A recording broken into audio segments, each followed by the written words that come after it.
So it's March 26, 2019, and this is my garden so far this year. I've got a Fuji apple tree here. It's 4 years old. It's doing really well. Last year we got a lot of apples. We have 2 cherry trees we put in, and so far the birds have gotten all the cherries, not us.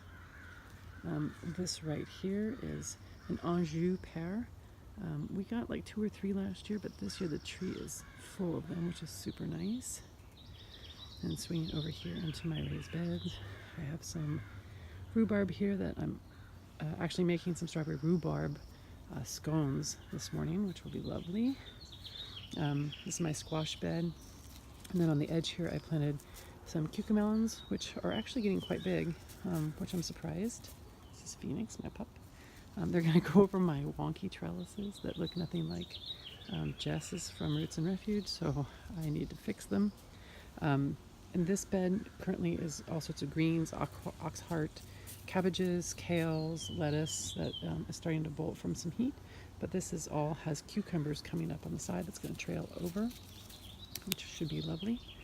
Down here I have some sweet dumpling squash that's going to be in these 10-gallon grow bags. I have a Missouri watermelon in this one, a delicata squash, some strawberries that have been in pots forever, but they actually produce some pretty good strawberries. You can see they're starting to come up right there, which is great.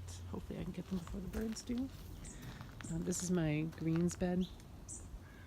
It's got a mix of lettuces, radishes, kales, whatnot, and they're all starting to bolt, so I'm going to pull them out, and then these 2 squashes should take their place.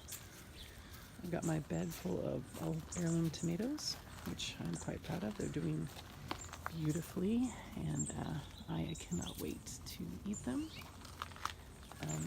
I thinned out some of my lettuce and put them in these grow bags and just put them in a shady spot, and they're doing great. So this may end up eventually being an all lettuce bed. My mason bees for the year I think are done. They've filled up 59 tubes. Hopefully that really did a pretty good job of taking care of my fruit trees.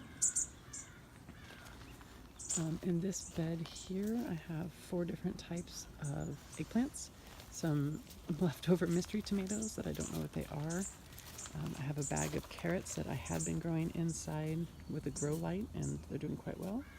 I've got some borage, which all should be great for my little bees here. We're just waking up. Good morning, ladies. I did run out of room in my raised beds this year, so these all here are peppers. There's kabachi, shishito, some bullnose, jalapeno, and some arroz con pollo. So I read online that you can grow peppers in 1.5 gallon pots. So these are 3-gallon pots. I hope they do really well, because that's all I can do. That's my dog stealing peas and then running off to eat them. I got a bit of a cabbage moth problem going on here, which is ugly. I've been picking off the worms by hand, but I think that I'm going to do some neem oil spraying tonight, and some people have suggested some BT, so I'm going to try that too. I got some magnolia tendril blossom peas going on here that basically no one gets to eat but my dog, but you can see one back there that is a purple pod. I don't know if I can focus on it, but it's working on it. But yeah, my dog loves them and steals them constantly. So in this bed is all beans, everything from Chinese noodle beans, which I intend to grow up over the trellis, plus some rattlesnake beans. I've got some dragon tongue bush beans that are going to go here to replace the peas once they're done. So I'm looking forward to those. These carrots should be able to be pulled before the beans start climbing up. This is my husband's flower bed, which is great. It's got lots of lavender, calla lilies, but the lavender here is blooming. The bees are all over it, which is great. But then this lavender right here is about to take off, and you can see how close the bees are. They will love that. I mentioned I ran out of room in my garden, so I really love winter squash. So I got these 10-gallon grow bags from Root Pouch, which is a local Portland company. They used all recycled materials, and I've got them starting to come up. There are all sorts of different types, Japanese, French. These are right here are Yokohamas, which grow a big, like 6-pound blue hard squash. So this is an experiment. I don't know if it'll work or not. I'm hoping these will all like trail down this wall I have here, or this slope. I want everything in here to go away. So if it smothers it out this year, that's absolutely fine with me.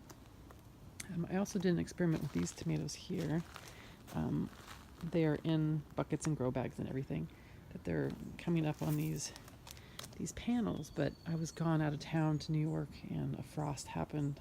They got hit pretty hard and now they're just recovering. So they've got blossoms, but some of them look pretty gnarly. And then down here in my lower half, I have over here, these are all raspberries.